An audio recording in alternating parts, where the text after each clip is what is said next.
بسم اللہ الرحمن الرحیم۔ ایک جوان رسول خدا حضرت محمد مصطفیٰ صلی اللہ علیہ وسلم رسول خدا کی خدمت میں پہنچا اور کہا کہ یا رسول اللہ مجھ سے بہت بڑا گناہ ہو گیا۔ رسول خدا نے کہا کہ مسئلہ ہے، خدا معاف کرنے والا ہے، خدا تمہیں معاف کر دے گا۔ کہا نہیں، میرا گناہ جو ہے وہ بہت زیادہ ہے۔ خوب کہا کتنا گناہ زیادہ ہے؟ کہا جتنے درخت ہیں ان کے پتے ہیں۔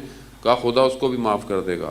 کہا جتنے پتہ نہیں پانی کے قطرے سمندر دریا ہیں، کہا خدا پھر بھی معاف کر دے گا۔ کہا یوں آسمان ہے۔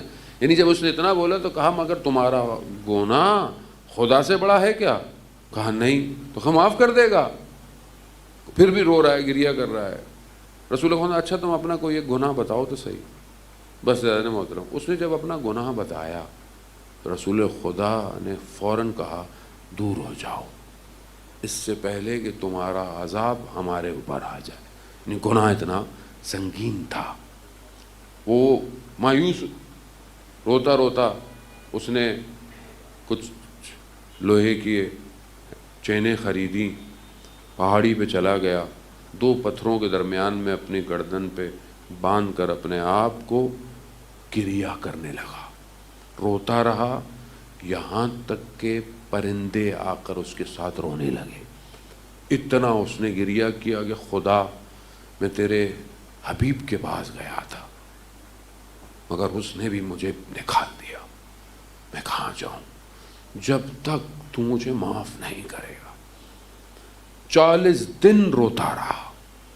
40 دن جب گزرے تو اس نے کہا پروردگار اگر تو نے مجھے معاف کیا ہے تو اپنے حبیب پر وحی نازل کر، ورنہ یہیں مجھے عذاب بھیج تاکہ میں دنیا میں اس عذاب کو دوں۔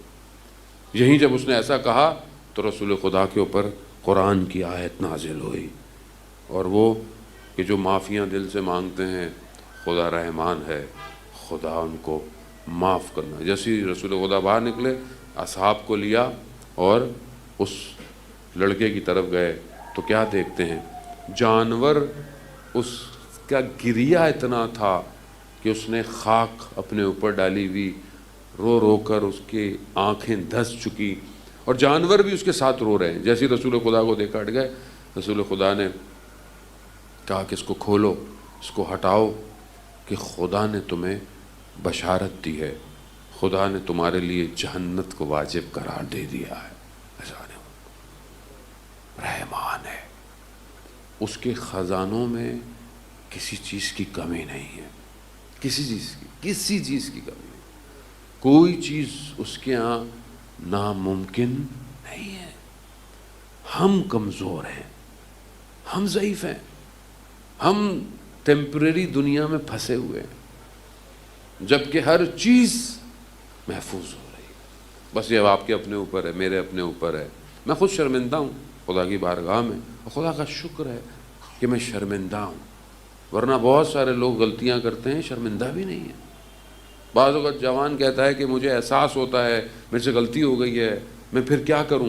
خوب اس احساس کا شکر کرنا چاہیے۔ اس کا مطلب ہے کہ خدا نے ابھی آپ کو پتھر دل نہیں بنایا، ابھی اتنا ہے کہ آپ کو احساس ہو رہا ہے، ورنہ گناہ قرآن بھی کہتا ہے کہ اتنے دھبے ہو جاتے ہیں کہ قلب سیاہ ہو جاتا ہے، اور جب یہ سیاہ ہو جائے تو پھر اس میں گنجائش نہیں ہے۔ خدا کا شکر کہ انسان کو یہ احساس ہو کہ اس نے گناہ کیا ہے، اس نے غلطی کی ہے، بس یہی احساس اسے بچا سکتا ہے۔ تیسری چیز جو امام رضا علیہ السلام ارشاد فرماتے ہیں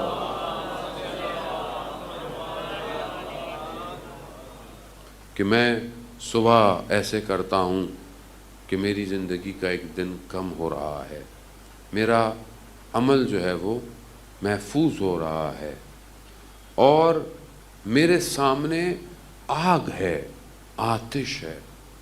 علماء بیان کرتے ہیں کہ آگ آتش سے معنی مراد کیا ہے؟ کہا یہ آتش جدائی کی آگ ہے۔ کس سے؟ اس حقیقی خالق سے۔ بہرحال ائمہ علیہ السلام جو ہے وہ انسان کامل ہیں، اور وہ اصل میں اپنے اس خالق کے بہت قریب اور قرب ہیں، لیکن جب اس دنیا کے اندر ہیں، ظاہر ہے دنیا کے لوگوں کے درمیان میں ہیں، جب انسان ایک چیز کو حاصل کرنا چاہتا ہے اور جب تک اس تک پہنچتا نہیں ہے تو اس کی جدائی میں انسان جل رہا ہوتا ہے۔ بہرحال شاید ہم ان عرفانی باتوں کو بہت عام لفظوں میں نہ ڈھال پائیں کہ وہ جو امام کی اس خالق حقیقی اور اپنے اس محبوب حقیقی کی طرف سے جو دنیا میں آنا جو جدائی ہے، یہ بالکل ایسی ہے جیسے ہم کہتے تھے رسول خدا حضرت محمد مصطفیٰ صلی اللہ علیہ وآلہ وسلم کہ ہر روز 70 دفعہ استغفار فرماتے تھے۔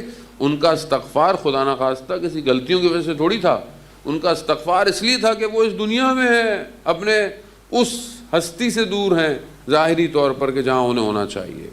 تو کیا ہم اپنے پروردگار سے ملاقات کے لیے اس عشق کی آگ میں جل رہے ہیں کہ نہیں جل رہے؟ کیا ہم چاہتے ہیں کہ اپنے پروردگار سے ملاقات کریں؟ کیا ہم اس ملاقات کے لیے منتظر ہیں کہ نہیں ہیں؟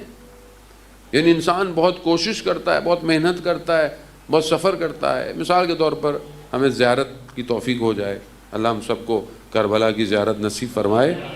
اب انسان چاہتا ہے زیارت پہ جانا، اب انسان جب جا رہا ہو، سب کچھ ویزا آ جائے، ٹکٹ آ جائے، سب کچھ آ جائے، تیاری ہو جائے، سامان پیک ہے، اب آپ کی دھڑکن بڑھنا شروع ہو جائے گی۔ کیوں؟ کیونکہ آپ مطلوب تک پہنچ رہے ہیں جس کے آپ طالب ہیں، آپ اس تک جانے کے لیے اب یہ تڑپ بڑھتی چلی جاتی ہے۔